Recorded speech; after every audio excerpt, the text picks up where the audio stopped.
Allez, plus de punch, là, allez! On est dans le mois de la femme. Bonjour à tous et bienvenue dans Bisoba Jeune. Je suis ravie de vous retrouver dans ce nouvel épisode de Bisoba Jeune.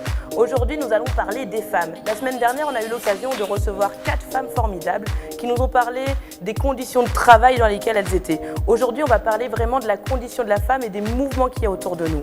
Je vous remercie d'accueillir nos invités du jour. Mais avant ça, je vais juste te rappeler la thématique. Apparemment, c'est un petit oubli. Aujourd'hui, on va reprendre la thématique nationale qui est congolaise et congolais. Levons-nous pour défendre les droits des femmes. Notre invité du jour, notre première invitée du jour, c'est vous, madame, Mamie Kassai. Est-ce que vous pouvez vous présenter, s'il vous plaît? Merci beaucoup. Je suis Mamie Alphonsine Kassai. Je suis le responsable de la formation et de l'éducation à DKT. DKT qui est une ONG d'origine américaine et qui met déjà en activité ses activités dans une trentaine de pays, dont la RDC. Alors, ce qui est vraiment très essentiel pour nous, c'est la RDC parce que ça nous concerne. En RDC, DKT est arrivé depuis 2009 d'abord pour les contacts et puis 2010, DKT a ouvert ses bureaux. Mais à ce jour, DKT est déjà au niveau de 18 provinces de la RDC et DKT continue toujours à étendre ses activités à travers les territoires congolais. Qu'est-ce que vous faites ici en RDC, madame? Bon, en RDC, DKT travaille dans les domaines de santé de la reproduction. Et dans la santé de la reproduction, DKT met l'accent sur la planification familiale, les infections sexuellement transmissibles et le VIH-Sida, la santé des adolescents. Et là, il a un grand programme que nous nommons Batela Lobinayo. C'est un programme qui encadre les jeunes dans les domaines de santé sexuelle et reproductive. Donc, en bref, DKT milite pour que la condition de la population congolaise soit vraiment améliorée et surtout que la femme ne puisse pas mourir pour donner la vie. Donc, il contribue aussi à la lutte contre la mortalité maternelle et infantile et aussi donner la possibilité aux jeunes d'être sains et d'être de bons cadres pour demain, en bonne santé, surtout en ce qui concerne la santé sexuelle et reproductive. Alors, ce qui est important avec vous, c'est que vous informez beaucoup les jeunes. C'est de l'information qui est difficile à trouver ici. Et ça, c'est le rôle de DKT. Merci d'être avec nous. Merci vraiment énormément d'être avec nous. Merci beaucoup. Vous êtes la Benjamine de la journée.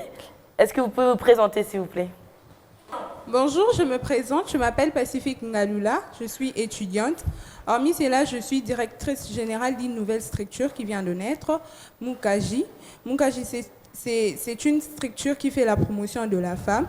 Nous faisons également, nous conscientisons également les jeunes filles à se réveiller concernant les grandes luttes que nous devons combattre chaque jour, de se battre pour le droit de la femme, mais aussi de donner quelque chose de meilleur, ce que l'on a de plus précieux, de les donner au monde afin qu'ils arrivent aussi à connaître les capacités de la jeune femme. Comment tu as réussi à... Comment tu t'es dit que tu allais faire ce mouvement-là, ouvrir cette association? Déjà, je dirais que c'est vraiment pas facile, parce qu'au début, juste le fait d'y penser, on a comme l'impression que c'est impossible. On se dit, est-ce que je veux y arriver? Est-ce que tu as beaucoup d'adhérents dedans? Pardon? Est-ce que tu as beaucoup d'adhérents, de personnes qui sont avec toi dans l'association? Je dirais oui. Dès que tu en parles à quelqu'un, oui, je suis d'accord, je suis adhérente. Mais lorsqu'il s'agit de produire des œuvres, c'est tout le monde qui recule. Il s'est dit, non mais c'est pas de ça que tu m'as fait parler. Je pense que ça implique beaucoup. Je dois donner mon énergie, mon intelligence, parce qu'il faut réfléchir aussi. Il faut chercher à influencer positivement certaines personnes. Et là, c'est pas donné à tout le monde. Alors du coup, on recule, on se dit non, je ne peux pas faire ça. Mais je travaille quand même avec de magnifiques belles filles, très brillantes aussi, qui donnent le meilleur d'eux. Et c'est comme ça qu'on continue, bien que c'est pas facile, alors je dirais que c'est pas du tout facile. Chaque grande bataille commence par des petites batailles. Chaque grand combat commence par des petites batailles. Et en effet, c'est très difficile. En plus, tu es universitaire, donc du coup, il faut convaincre ces jeunes filles qui sont influencées par ces garçons qui ne doivent pas comprendre exactement pourquoi il faut faire tout ça. Justement. Et du coup, c'est une très très bonne chose. Et on va en parler tout au long de l'émission. Merci d'être avec nous, Pacifique. D'accord, merci. Aujourd'hui, c'est elle qui m'a coiffée. Est-ce que vous pouvez remarquer ça? Elle ose le foulard. Est-ce que tu peux te présenter, Ange, s'il te plaît? Alors bonjour, je m'appelle Deka Ange et pour faire bref, je suis une grande passionnée de l'Afrique et de la femme africaine.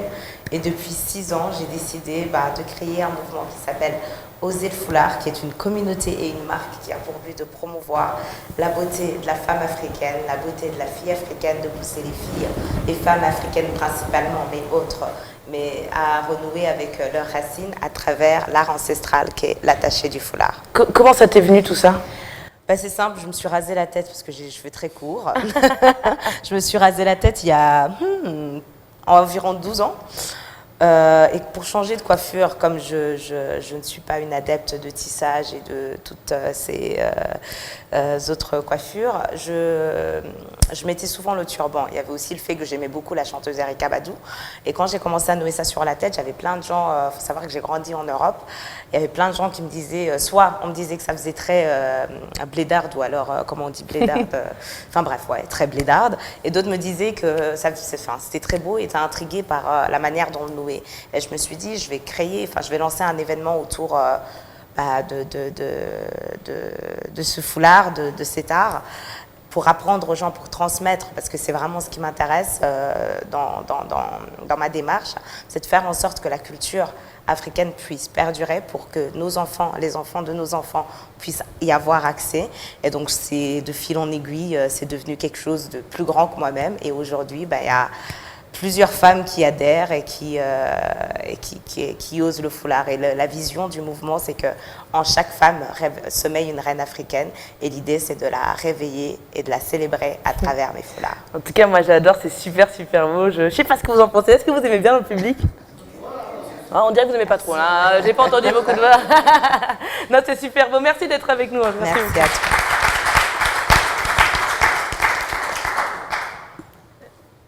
Il est revenu parmi nous. La semaine dernière, il avait peur. Il avait peur d'être avec toutes ces femmes. Il s'est mis sur son 31. Il a sorti sa plus belle chemise. Il croit qu'il va aujourd'hui essayer de nous amadouer. Mais non, Bob, tu ne vas pas nous amadouer. Ravi de te retrouver sur ce plateau. On ne veut pas applaudir pour moi. Non, pas tout de suite.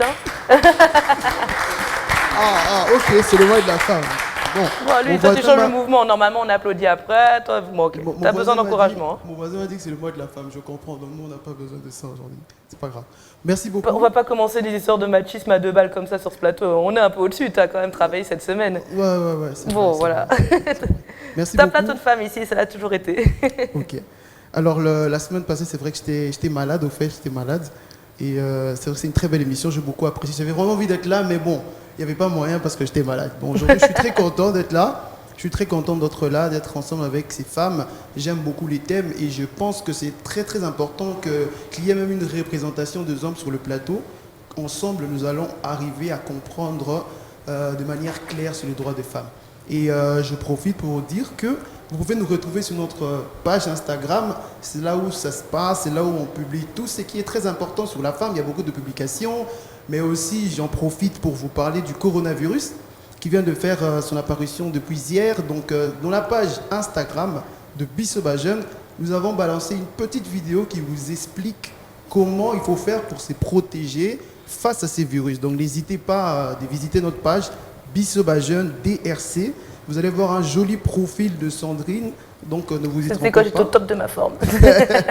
Ne vous trompez pas, c'est bien la page. N'oubliez pas de vous abonner. Ne regardez pas seulement, mais abonnez-vous d'abord.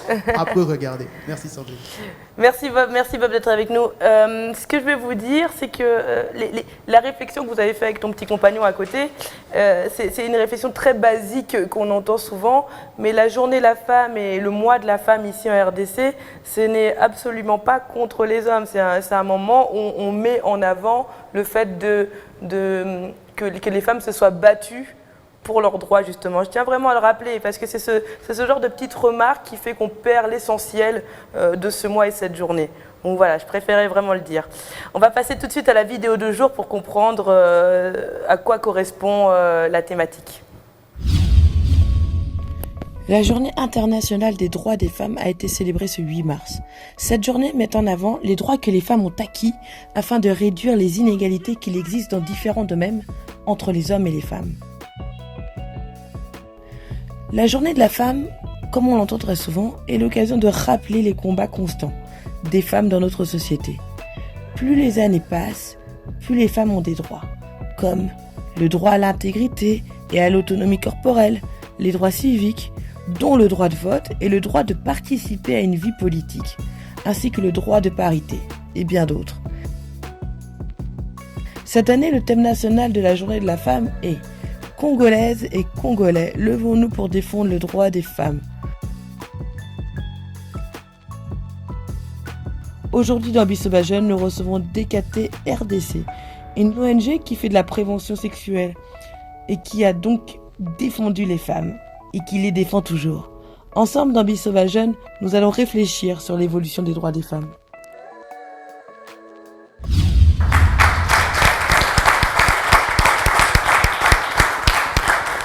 Donc je vais reprendre la thématique du jour qui est Congolaises et Congolais, levons-nous pour défendre les droits des femmes.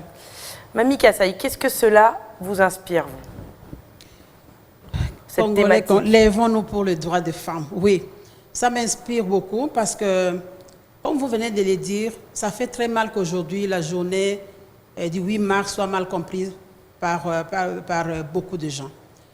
D'abord, la femme elle-même a perdu vraiment le sens de cette journée. J'ai toujours dit que quand je vois les femmes habillées en pagne ces jours-là, ça me fait mal.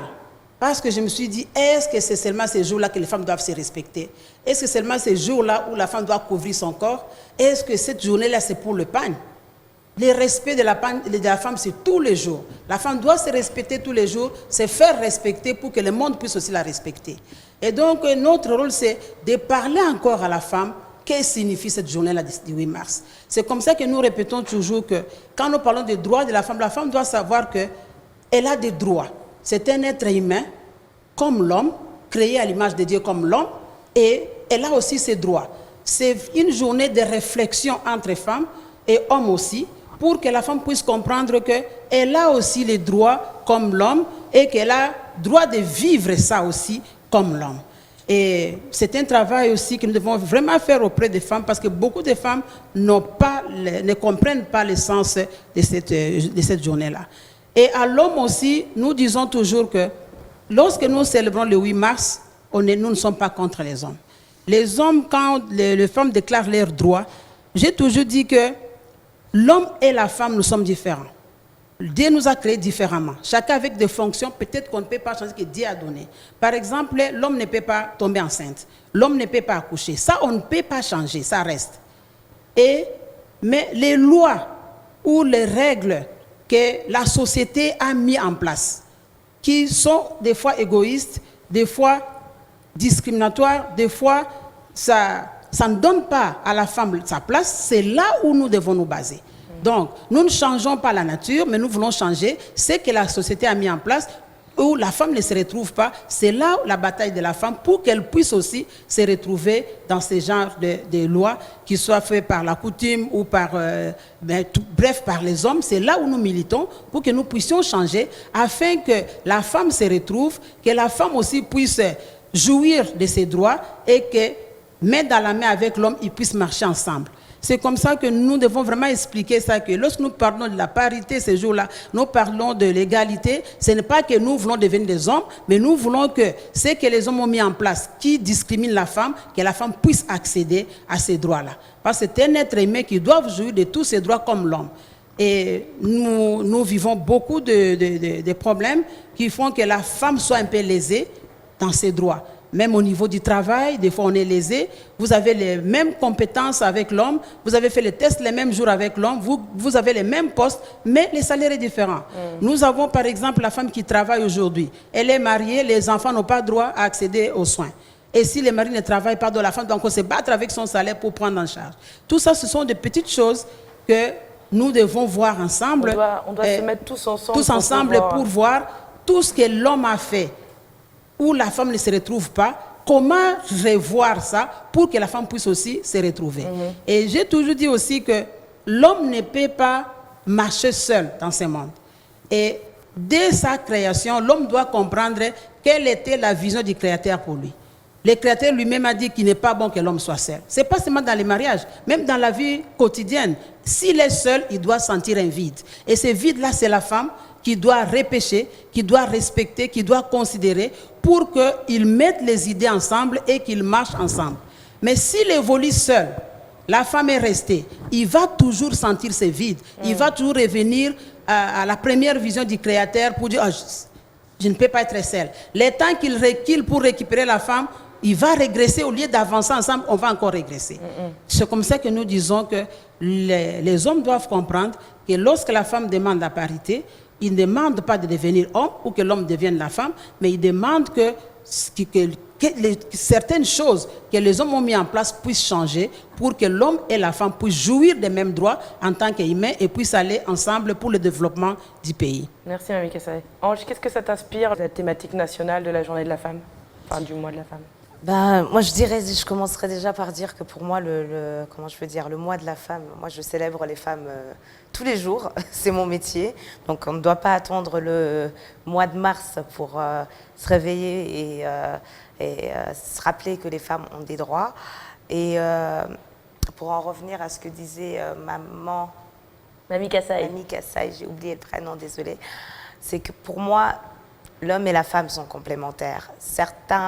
Quand je regarde certains combats menés par des femmes, pourraient faire croire qu'on est dans une bataille pour aller à l'encontre de l'homme ou alors leur faire comprendre qu'on veut être au-dessus d'eux, alors que voilà, Dieu nous a créés tous les deux à son image, différemment, parce qu'on avait des forces et des faiblesses que chacun devait combler.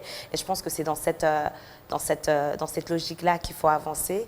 Et voilà. Pacifique. Pour moi, ces thèmes, c'est d'abord un appel au réveil, au fait.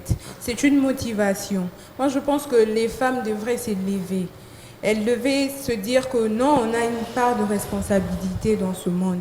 On a quelque chose à accomplir. Mais aussi, cette lutte ne concerne pas seulement les femmes. Pourquoi? Parce que moi, personnellement, je pense que les hommes ont aussi une part de responsabilité dans la lutte pour le droit de la femme. L'homme ne devrait pas faire d'une femme son ennemi parce qu'elle lutte pour ses droits. Non. Je pense que nous sommes complémentaires, au fait. Nous avons une part de responsabilité dans ce monde pour le développement durable de ces pays. Alors, pour ça, nous devons travailler en complémentarité. Et justement, ces thèmes abordent très mieux cette thématique qui dit Congolais et Congolaises, lèvons-nous pour le droit de la femme. Ça n'implique pas seulement les femmes. De fois, ça fait mal de voir tout le temps, c'est seulement les femmes qui sont là à crier nous luttons pour le droit de la femme, la femme n'est pas respectée. Je trouve que ça fait un peu beau si l'on voyait aussi des hommes qui luttent aussi pour le droit de la femme. Mais il y en a plein qui luttent, hein. C'est pas parce qu'on ne les voit pas, on met en avant les femmes, mais il y en a plein qui luttent vraiment. On a comme l'impression présentement que si la femme lutte c'est pour ses droits, c'est pour devenir l'ennemi de l'homme.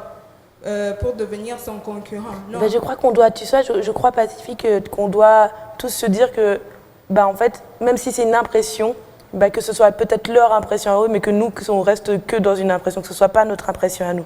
Je voudrais bien savoir comment DKT participe à la lutte pour les droits de la femme. Oui, merci beaucoup pour la question. Comme je l'ai dit tout à l'heure, DKT travaille dans les domaines de santé de la reproduction, dans la santé sexuelle. Et comme nous savons, si on peut répéter un peu, il y a les droits, la femme a droit à la vie, la femme a droit à l'éducation, elle a droit à l'information et la bonne information, elle a droit au travail, elle a droit aussi à la protection, et elle a droit à voter. Il y a beaucoup de droits, comme des droits humains. Alors, par rapport à tous ces droits-là, DKT milite pour donner l'opportunité à la femme de jouir de ses droits. C'est en rapport avec ses activités. Alors, j'avais dit ici que DKT met en exergue la planification familiale. Et qui dit planification familiale permet à la femme de ne pas perdre sa vie. Elle a des maternités, elle se repose, elle se reconstitue, elle a encore une autre maternité, elle est en bonne santé. Et donc, le droit à la santé est déjà là par rapport à la femme. Elle donne naissance, mais elle garde sa vie, donc elle a encore droit à la vie. Et par rapport toujours à la planification familiale, ça permet à la femme de concilier la maternité et son travail. Elle peut être présente au travail comme son collègue homme. Elle peut travailler pendant plusieurs années comme son collègue homme. Elle peut être très productive comme toute autre personne. Et donc, DKT donne à cette femme-là l'opportunité de s'épanouir sur les plans professionnels, donc l'opportunité de trouver le travail sans contrainte. Avec la planification familiale, aujourd'hui, aucun employé ne peut dire que je ne vais pas engager des femmes parce qu'elles accouchent, parce que cette femme-là, en planifiant ses naissances, peut bien travailler, être productive et donner le meilleur de soi parce qu'elle est en train de gérer ou de contrôler sa fécondité. Donc, est-ce que vous pouvez juste définir un peu ce que c'est la planification familiale? Je ne suis pas sûre que tout le monde connaisse. Oui, la planification familiale, d'une façon brève, c'est la programmation de la survenue des naissances. Ça peut être chez un couple, dans un couple ou chez un individu. Donc, quelqu'un décide de programmer la survenue des enfants. Et là, la personne est libre de décider si le nombre d'enfants à avoir, le moment de les avoir, tout en respectant un intervalle d'au moins 2 ans avant de tomber enceinte pour permettre à la femme de se reconstituer et d'être prête pour une prochaine maternité. Et dans la planification familiale, nous luttons aussi contre les infections, nous luttons contre la stérilité. Donc tout ça sont des composantes et nous faisons la sensibilisation pour que la population soit au courant qu'il y a une stratégie qui peut nous permettre d'être en bonne santé, qui peut nous permettre de jouir des droits à la vie, qui peut nous permettre de jouir des droits au travail et même d'aller voter. Aujourd'hui, si la femme n'est pas en bonne santé, ou soit elle meurt soit aux grossesses, soit aux accouchements, elle ne peut pas voter. Aujourd'hui, elle a des enfants trop rapprochés, elle ne se retrouve pas, elle ne peut pas jouir de beaucoup de droits. Aujourd'hui, elle a des grossesses à risque telles que tomber enceinte avant 18 ans. Elle a des problèmes de santé, donc sa vie est déjà dans la merde. C'est important ce que vous faites, c'est que vous reliez avec DKT, vous reliez la fertilité, la sexualité de la femme avec ses droits, voilà, au final, qui sont enfin, si je peux résumer ce que vous dites, et vous m'arrêtez si j'ai tort, hein. Mais l'idée, c'est de faire attention à sa protection, à sa fertilité, pour pouvoir jouir pleinement de ses droits derrière. Donc, c'est-à-dire que si on fait trop d'enfants rapprochés, et ben, du coup, on peut pas trouver facilement un travail. Si on n'arrive pas à trouver facilement un travail, notre voix n'est pas écoutée, et ainsi de suite. Hein. Voilà.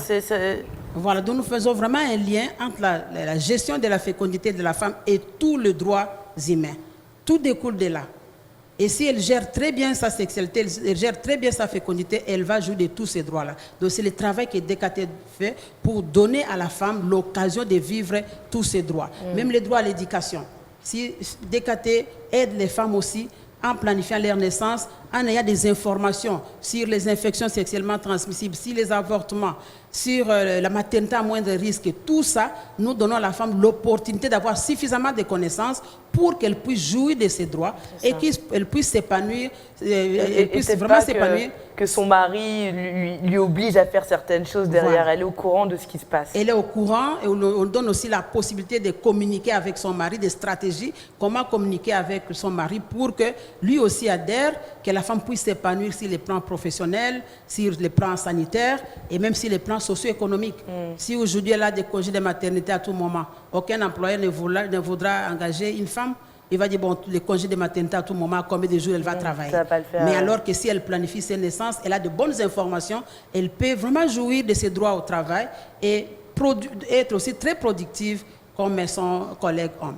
Pacifique, et elle aussi. Pardon, excusez-moi, ouais. je vais demander un peu parce que Pacifique, c'est une étudiante, c'est un peu votre cible aussi. Hein. Qu'est-ce que tu penses de ce système-là? Je pense que c'est vraiment quelque chose à encourager. Pourquoi? Parce que dès le départ, des nombreuses difficultés que la femme, la jeune fille rencontre, c'est beaucoup plus les grossesses non désirées. Et alors, je pense que c'est une très bonne résolution en éduquant les femmes sur une vie sexuelle. C'est vraiment très bien et j'encourage vraiment DKT à continuer parce que avec ça, je pense que dans 10 ou 5 ans, nous aurons des filles un peu plus sages sexuellement. C'est très fort ce que tu dis, Pacifique, parce que excuse-moi de te couper, hein, c'est vraiment très fort parce que je reçois beaucoup de femmes sur ce plateau et quand tu ne travailles pas chez DKT, c'est très difficile de dire ça, que c'est bien que les filles soient élevées sexuellement parlant. Et du coup, c'est vraiment très fort et vraiment, moi, je t'applaudis, bravo. Je pense que tu envoies un message fort parce qu'il y a plein d'étudiantes qui se cachent derrière beaucoup de choses et Mamie Kassaï le montre ici, elle parle de la religion très bien et du coup on se cache souvent derrière des religions alors qu'il y a une éducation qui est à faire sur les filles et sur les garçons aussi, hein, parce que du coup, bon, on est dans la journée des droits de la femme, mais c'est lié aux hommes. Et donc, c'est très important ce que tu dis. Ange, qu'est-ce que toi, tu penses de ça, toi qui as eu une éducation différente en Europe et tout ça? Ben, je pense que, et là, je ne parle pas seulement du Congo, mais je parle grosso modo du continent africain. Que ce soit ici ou avoir grandi ailleurs, on doit arrêter de faire du sexe, de faire du sexe un sujet tabou.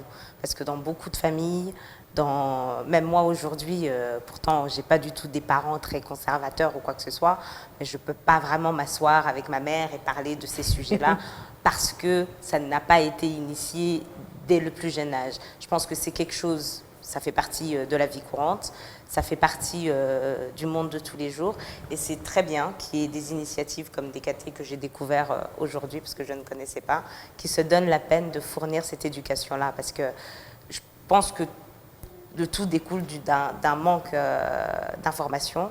Et tant qu'il y aura des personnes qui prendront de leur temps et de leur énergie pour fournir cette information, ben on pourra mieux évoluer. Bob, est-ce que tu peux prendre part à ce débat? Tu es notre vision masculine aujourd'hui. Quand tu entends tout ce que Mamie Kassaï nous dit sur les femmes et tout ça, qu'est-ce que toi t'en penses? C'est que le petit regret, c'est qu'il y a une bonne partie des femmes qui sont encore emprisonnées dans cette bulle que l'homme est forcément supérieur à elle, vous voyez. La femme a des droits aujourd'hui.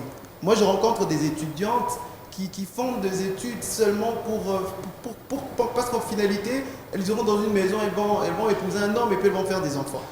J'ai rencontré plusieurs femmes très intelligentes. Moi je dis la vérité, hein, pendant que j'étais à l'école secondaire, je crois qu'il y a des condisciples de ma classe de l'époque, je n'étais pas très doué. Je n'étais pas très doué, mais il y avait des femmes, les leaders de la salle, c'était des femmes, hein, elles étaient très intelligentes. Et c'est quand même dommage de voir tous ces potentiels être engloutis par les manques de connaissances. La connaissance est très important. Il y a un adage qui dit que le manque de connaissances ou l'ignorance tue. Vous voyez, plusieurs fois, il y a des femmes qui se retrouvent dans des situations où elles pleurent nuit et jour, mais ne sachant pas que quelque part, elles ont de droits et quelque part, il y a des endroits où elles peuvent recourir pour avoir des solutions à leurs problèmes.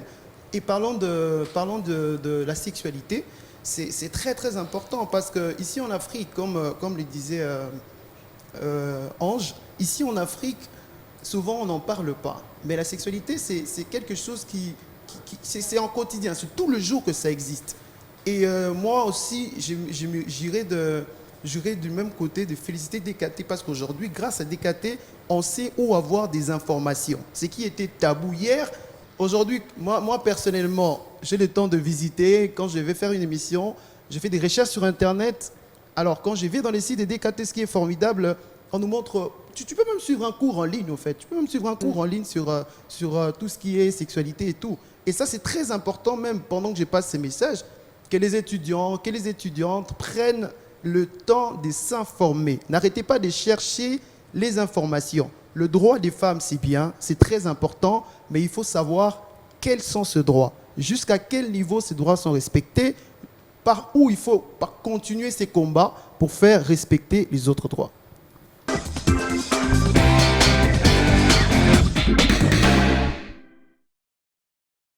La femme en RDC est mise en valeur finalement? Je pense qu'il y a quand même beaucoup d'améliorations par rapport aux années précédentes ou des années 80, je peux le dire. En tout cas, nous sentons quand même que les femmes ont pris la place. Mais il y a quelque part toujours un groupe aussi qui ne connaît pas encore beaucoup. Et je peux dire là que la majorité, plus de la moitié de notre population est considérée la femme. Malheureusement, dans cette grande population, plus de la moitié est analphabète. Donc, la femme qui a vraiment eu la chance d'étudier, d'aller un peu plus loin est minime par rapport à tous ces gens-là.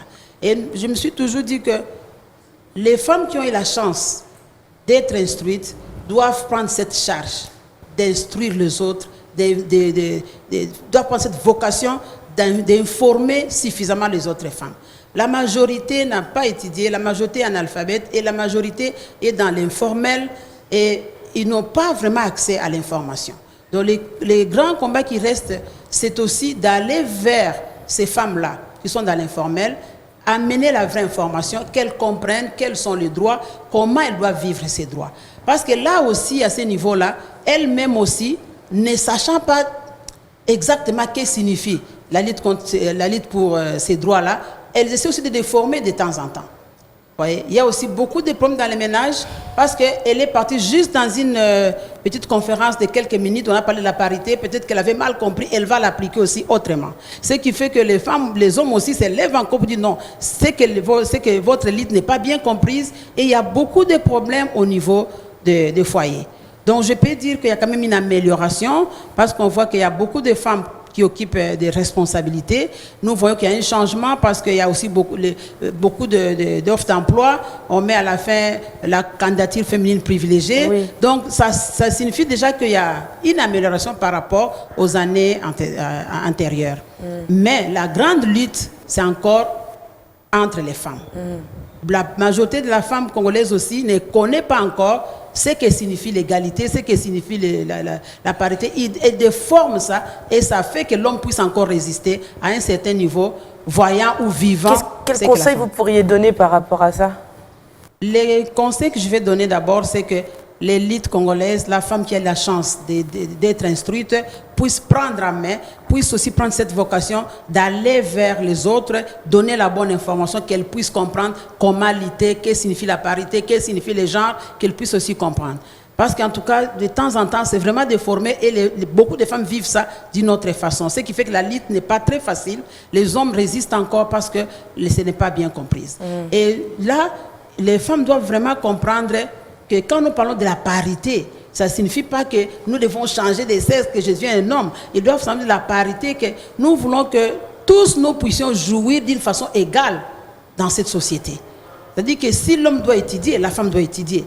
Si l'homme doit manger tel aliment, la femme aussi doit manger tel aliment. C'est-à-dire qu'on ne peut pas avoir de discrimination pour dire que même sur les plans du repas, tel repas, la femme ne peut pas manger. Ce sont des règles que les hommes ont mis en place et que nous pouvons changer, que l'homme actuel peut changer avec la femme qui est en train de lutter. Mais peut-être que c'est ça aussi la clé, c'est peut-être ça la clé. Je ne sais pas ce que tu en penses toi, Ange. Est-ce qu'on doit éduquer différemment? On est des femmes, on peut avoir des garçons. Est-ce qu'on doit éduquer différemment nos garçons finalement? On les aide peut-être à aller vers ça aussi. Peut-être que c'est nous en tant que mères qui devons aller éduquer nos garçons différemment. Je pense que, là on parle beaucoup de sexualité, c'est très bien, mais je pense qu'il y a une autre, comment je peux dire ça, il y a un autre volet qui est lié à ça, c'est l'éducation qu'on reçoit à la maison.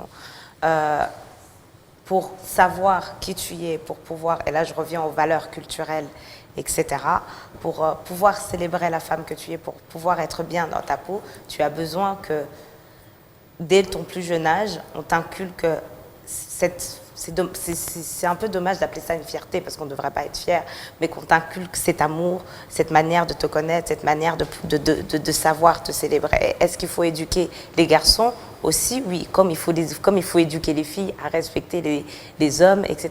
Pour moi, ça va de pair. Et comme je disais tout à l'heure, je pense que là où parfois ce combat, si je peux appeler ça comme ça, perd un peu son sens, c'est parce que de nos jours, il y a tellement de femmes qui se disent féministes et qui défendent certaines valeurs.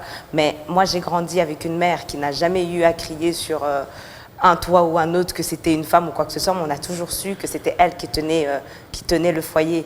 Donc je pense qu'on doit peut-être changer la manière comment je peux dire ça, la manière de transmettre ou de transmettre cette information, de l'inculquer aux autres et se mettre aussi, ne pas oublier d'où on vient et nos valeurs, parce que grandir ici et grandir ailleurs, c'est pas du tout. Pacifique, est-ce que tu veux réagir? C'est vraiment important d'éduquer également nos enfants à la maison. Que ce soit un garçon, que ce soit une fille, c'est important simplement de lui faire voir quels sont tes devoirs, quels sont tes droits.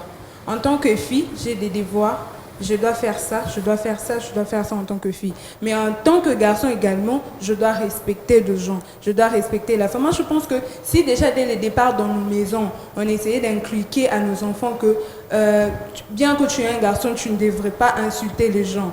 Je pense que ça pouvait changer beaucoup de choses présentement. Pourquoi? Parce que si on arrive à rencontrer peut-être des garçons dans la rue qui arrivent à avoir l'insulte facile envers des femmes, ça vient quelque part, en fait, ça vient de la maison. C'est quelque part, je pense qu'il y a eu une certaine légèreté et cet enfant a grandi avec ça. Et si on essayait d'arrêter cette hémorragie-là, présentement déjà, si on essayait de l'arrêter et dire aux enfants, non, écoute, bien que c'est ta soeur ou c'est une fille, mais vous avez des droits égaux. Et que tu ne dois pas insulter, tu ne dois pas faire ceci, tu ne dois pas faire ceci, et ça va changer beaucoup de choses. C'est malheureux de voir aujourd'hui un garçon qui dit « je respecte ma mère, j'aime trop ma mère, je ne supporterai pas que l'on insulte ma mère, je ne supporterai pas que l'on touche à ma soeur ». Mais que dis-tu de la soeur de l'autre? Est-ce qu'il faut que tu l'insultes? Ça, c'est un grave problème, les garçons, que vous avez tous à peu près ici, là. Justement, Bon, je te vois, toi là. Est-ce que tu peux bien, Pacifique, merci. Est-ce que tu veux bien passer le micro à la dame de derrière qui a une réaction à voir? Attendez une seconde, madame. Je m'appelle Bianca Elonga. Je suis DG de l'ONG SAGEP Assainissement qui s'occupe de... SAGEP, c'est d'abord Solidarité Aide des jeunes pauvres. En SIG, c'est SAGEP. Donc, je m'occupe des enfants, des orphelins et tout. Après, je m'occupe de l'assainissement que je travaille avec l'hôtel de ville pour Kinshasa Bopeto. Voilà. Je voulais parler par rapport à la femme. Moi, j'ai visité les écoles. Les enfants passent presque leur temps dans des écoles. On devait d'abord inculquer ça dans nos écoles. L'éducation pour la paternité pour la femme et l'homme. On devait déjà ramener ça dans les écoles. Dès le bas âge, les enfants à l'école, on apprend des cours comme ça. Parce que l'enfant, il passe tout son temps à l'école. Quand tu lui dis que non, ne fais pas ça. Quand il va ramener ça à la maison, il dit « Maman, non, madame m'a dit de ne pas toucher à ça. » Tu vois, ça commence depuis le bas âge à l'école. Donc si dans nos écoles, on nous apprend que non, la femme, elle a le même niveau que l'homme, la femme, elle a tout le droit et tout. Et puis nos enfants auront ramené ça jusqu'à la maison. Et voilà, c'est ce que je suis en train de penser. Parce que déjà, en voyant nos garçons, en voyant nos maisons, les mamans n'éduquent pas les garçons de la même chose que les filles. Les mamans ne sont pas dures avec les garçons. Les mamans sont trop dures avec les femmes. Mais les garçons, ils ont trop de laisser aller. Bon, les garçons, ils ont trop de sorties et tout. Ils n'ont pas trop d'éducation. Et puis, ils ramènent ça dans nos foyers. Moi, je vais dans des foyers et puis les hommes, ils sont toujours « Non, tu ne dois pas sortir. Non, tu ne dois pas travailler. Parce que moi, ma mère n'a pas travaillé. Donc, tu dois rester à la maison. » Non, mais la femme doit travailler. La femme doit se lever. La femme doit faire quelque chose. La femme n'est pas restée à la maison. Non, la femme, elle doit rester. Elle doit travailler. Elle doit s'impliquer dans tout. Dans tout, elle doit faire dans tout. Elle doit être ministre, elle doit être députée. C'est ça la femme. La femme ne peut pas rester à la maison plantée. Moi, je vois des hommes qui sont là, non, tu dois rester à la maison. Parce que dès le bas âge, chez lui à la maison, il sait qu'une femme doit rester à la maison. Donc, du coup, dans 5 ou 10 ans, si on l'impliquait dans des écoles, si on l'impliquait dans nos maisons, et puis il y aura vraiment une paternité tout droit. Madame, Bob. Je suis de même avis. Mais je dirais aussi qu'aujourd'hui, nos mères ont beaucoup évolué. Ces problèmes étaient très fréquents dans les passés. Très fréquents. La femme devait laver les assiettes, la femme devait balayer la maison, l'homme allait se promener, tout. Non, mais aujourd'hui, les choses ont changé. Nos mères nous éduquent différemment, particulièrement ma mère. Je reconnais que Bob est très bien éduqué. Mais je crois malheureusement, oui, il y a une évolution, mais je crois qu'elle est encore assez minime. Je ne sais pas si on est... Bon, c'est parce qu'il y a beaucoup de femmes, mais je pense qu'il y a des mères qui éduquent très bien leurs enfants. Et puis, te connaissant un peu, tu as été aussi élevée dans un milieu de garçons. Donc, vous êtes tous obligés de travailler. C'est encore un peu différent et d'aider votre maman. Voilà. Mamie Kassaï, est-ce que vous voulez réagir par rapport à ça? Oui, je voulais dire un mot par rapport à ça.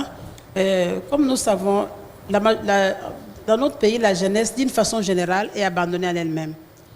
Les jeunes ne sont pas des enfants, ils ne sont pas des adultes, mais ils sont abandonnés dans la rue avec des informations diffuses. Ce qui fait qu'on doit avoir vraiment des cadres pour récupérer ces jeunes. Mais aujourd'hui, si nous avons vraiment des difficultés pour mettre en place les droits des femmes, c'est parce que les hommes, la génération des hommes qui sont maintenant actuellement en train de travailler avec la femme, a été ancré dans une certaine culture et une certaine éducation. C'est que si nous voulons que la génération qui vient après puisse vraiment trouver les chemins balayés où l'homme accepte facilement les droits, comme nous venons de le dire là, c'est d'abord à partir de la maison. Parce que la famille, c'est la cellule de base d'une communauté. Si tout marche bien dans la famille, tout ira de mieux même au niveau de la société.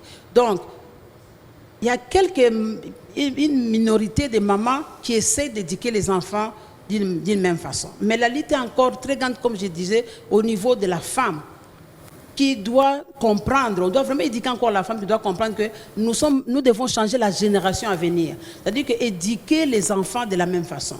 Si un garçon a été éduqué dans le sens où il respecte sa sœur, dans le sens où il sait que je peux aussi faire tel travail, la fille n'est pas trop surchargée, la fille n'est pas minimisée. Si elle évolue comme ça, même quand elle sera grande au niveau du travail, au niveau de son mariage, tout ira mieux.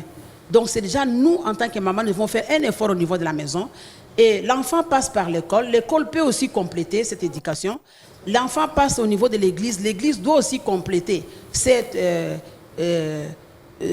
enseignements ou cette éducation. Parce que même au niveau de l'église, il y a quelques gens qui sont encore même des discriminations au niveau de l'église. Donc déjà au niveau de l'église aussi, on doit déjà valoriser la femme, montrer que la femme doit vraiment aller ensemble avec l'homme. Et à ce moment-là, on aura vraiment moins de luttes. Parce qu'il y aura une génération qui va déjà grandir dans cet esprit de respecter sa sœur, de ne pas surcharger la femme.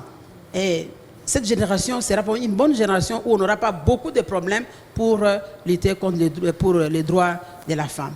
C'est que j'allais vraiment insister. Et dans des cas, nous avons aussi ce qu'on appelle l'éducation parentale. Parler aussi avec les parents, quoi dire à l'enfant. Parce que les parents croyaient que parler sexualité à l'enfant, on l'initie au rapport sexuel. Alors que ce n'est pas ça. Il y a beaucoup de choses dans la sexualité de l'enfant. Les modifications corporelles qu'il est en train de voir. Il faut expliquer à l'enfant qu'est-ce que ça signifie. Et si on n'explique pas, il va dans la rue avec l'information du fils, avec les mythes, les rumeurs, il applique ça, il a beaucoup de conséquences, parfois irréparables. Et qu'est-ce qu'on va former? Si nous disons que la jeunesse c'est l'avenir de demain, mais l'avenir de demain dépend alors de ce qu'on aura fait de la jeunesse aujourd'hui. Si on n'encadre pas les jeunes aujourd'hui, même si le plan du genre, si le plan de la sexualité, si on ne les encadre pas, ça sera toujours la même lutte qui va continuer. Alors nous avons vraiment le devoir d'éduquer encore la femme d'une façon générale, qu'il puisse faciliter une autre génération où il n'y aura pas beaucoup de luttes, où la femme sera déjà considérée, sera déjà respectée, et main dans la main, ils pourront épanouir ou développer les pays ensemble, l'homme et la femme. Merci Mamie Kassaï. On arrive vraiment à la dernière question. Je sens que je vais me faire tuer d'ailleurs parce que je la pose, parce que je sais qu'on n'a plus le temps. Donc si on peut rapidement répondre, j'en profite de vous avoir sur la main. Et si on peut éduquer nos garçons et nos filles qui sont ici, j'aimerais savoir quels sont les systèmes de contraception qu'il y a chez DKT, en fait. Par rapport à la contraception, nous avons beaucoup de méthodes que nous offrons. Nous avons des méthodes naturelles et des méthodes artificielles. Alors, par rapport aux méthodes artificielles, nous avons des comprimés bivables, des pilules. Nous avons les injectables pour 3 mois et 2 mois. Nous avons les implantables. Il y a des implantables pour 5 ans et pour 3 ans et pour 5 ans. Nous avons aussi les stérilés que nous mettons pour 10 à 12 ans de protection. Et nous avons aussi les préservatifs que nous offrons pour la double protection, grossesse et infection sexuellement transmissible. Et donc, il y a aussi une pilule que nous appelons la pilule d'urgence. Ça, ce n'est pas vraiment une méthode de contraception régulière, mais c'est juste une pratique qu'on peut donner pour éviter aussi une grossesse. Okay. Et Mamie Kassaï, tout ça, on peut se renseigner comment pour les jeunes? Alors, par rapport aux jeunes, d'abord, nous avons les jeunes ambassadeurs, les pères éducateurs qui sont formés, qui passent de porte en porte chercher les jeunes. Et aussi, il y a aussi une ligne où on essaie d'appeler... On donne aux jeunes pour appeler. Là, 47 55 55. Là, on peut appeler. Ils auront discrètement, avec toute confidentialité, ils auront des réponses. Nous avons aussi une ligne WhatsApp que nous donnons par rapport à nos jeunes. 089 189 77 77. Là, c'est WhatsApp. Donc Comme ils ça, on se peuvent aussi- renseigne de manière... Ils peuvent aussi poser Ah, des c'est questions super. et puis on peut aussi répondre facilement. C'est super. Ok, ben on arrive à la fin de ce débat. Je vous propose de conclure. Mamie Kassa, je vous laisse le mot de la fin aujourd'hui. Vous faites toute l'émission pour moi. Je vous laisse le mot de la fin. Qu'est-ce que vous pouvez faire comme dernier conseil en tant que formatrice chez DKT? Ah non, on va faire différemment. Chacune d'entre vous va donner un mot de la fin, un rapide, et on laissera le mot de la fin à Mamie Kassa après. Ange, sur les droits de la femme, comment tu peux conclure? C'est notre dernière émission sur le droit de la femme aujourd'hui. Que la femme, pour moi, comme je disais en commençant l'émission, je la célèbre tous les jours et elle devrait être célébrée tous les jours, pas uniquement pendant le mois de mars. On est belle, on est forte et on vaut beaucoup plus que ce que la société veut nous faire croire. Donc, de croire en nous, de se battre et de surtout s'informer, parce que c'est la clé de tout. Et aujourd'hui, avec Internet, parce que bien sûr, il y a l'école, il y a les parents, on a un outil qui nous sert, qui est révolutionnaire et qui peut nous permettre de nous informer. Donc, de penser à s'informer et de surtout apprendre à s'aimer, parce que tout commence par là. Super, pacifique. Un seul message que je lance à toutes les jeunes filles, mais aussi les femmes. Il est grand temps que tu te lèves où tu es. Il est grand temps que tu prennes conscience de ce que tu es.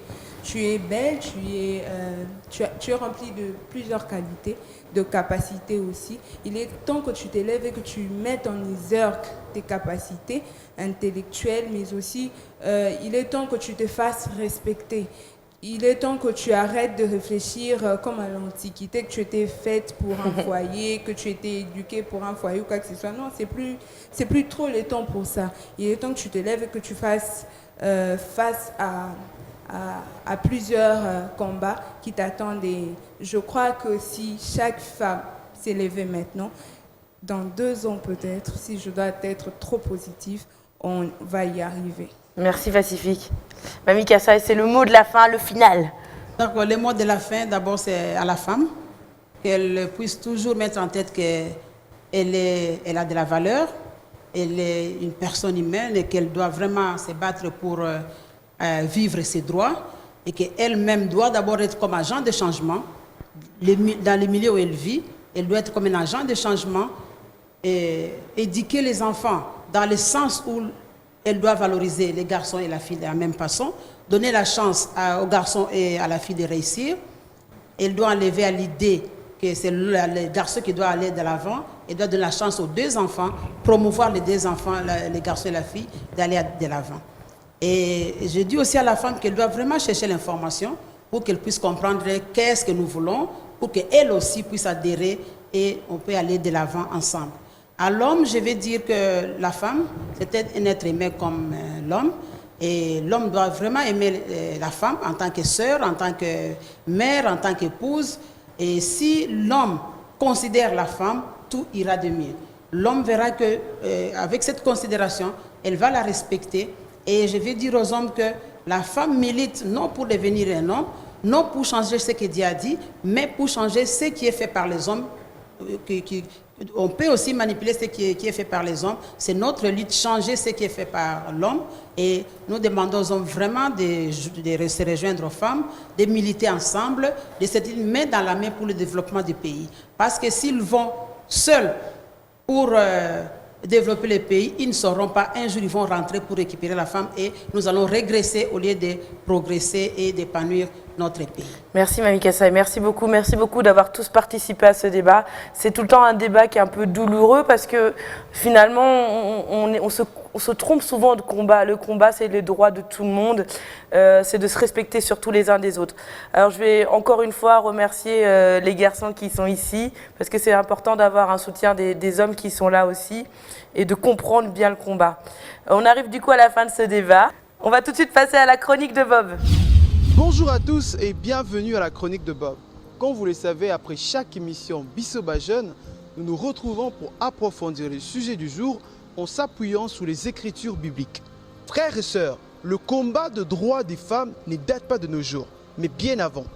La journée internationale de droits des femmes a été célébrée pour la première fois le 8 mars 1977. Une lutte pas facile, mais les femmes arrivent à faire connaître leurs compétences et leurs vraies valeurs dans la société. Dans les livres de Proverbes, dans le chapitre 14, dans le verset 1, il est écrit « Une femme sage bâtit sa maison, mais l'insensé la détruit de ses propres mains. » Chère sœur, votre destin est entre vos propres mains. Vous avez le choix de la personne que vous voulez être demain. N'écoutez pas toutes ces mauvaises paroles de personnes qui vous entourent disant que la femme ne peut pas exercer des métiers comme l'homme, que la femme ne bonne qu'à la cuisine ou encore que la femme ne bonne qu'au foyer. Aujourd'hui, il y a plusieurs exemples qui nous montrent que vous, chères sœurs, vous pouvez faire des exploits dans la société. Croyez en vous et croyez aux dons que Dieu a mis dans chacune de vous. Car à côté de chaque grand homme se trouve une grande femme. Et vous êtes cette grande femme. Je vous remercie de m'avoir suivi, c'était la chronique de Bob. Alors comme vous l'avez constaté, pendant le mois de mars, nous cessons d'encourager les femmes congolaises, nos sœurs congolaises. C'est pour moi une joie de vous passer ces messages. Je vous dis à la semaine prochaine. Nous arrivons donc à la fin de cette émission. Je vais remercier DKT, je vais remercier Osé le Foulard, je vais remercier cette jeune étudiante d'avoir été parmi nous. Je remercie l'équipe de B1 de toujours être avec nous constamment. Et je vous dis à tous, à la semaine prochaine! Bonjour, c'est Bianca Elonga, coordonnatrice de SAGEP Assainissement. J'ai participé à l'émission sur le droit de la femme aujourd'hui. J'ai vraiment aimé, j'ai vraiment participé, j'ai aimé surtout sur le DKT. Voilà, ça a été intéressant. Prochainement, j'aimerais qu'on le fasse encore plus. Ça a été au top, en tout cas, j'ai vraiment aimé, même les questions, ça a été. Et puis, ça m'a beaucoup affermi aussi, ça m'a beaucoup appris aussi. Donc, voilà, beaucoup de respect pour l'émission. Merci beaucoup. Bonjour, moi c'est Kevin Mapendo. J'ai aimé l'émission Bissoba Jeune, surtout le thème d'aujourd'hui, c'était vraiment super. Surtout ça parlait de la femme. Je fais partie de ces hommes qui respectent vraiment beaucoup la femme. En tout cas l'émission a été super. J'encourage l'émission, j'ai beaucoup appris des DKT. J'encourage ce projet qui apprend beaucoup aux jeunes.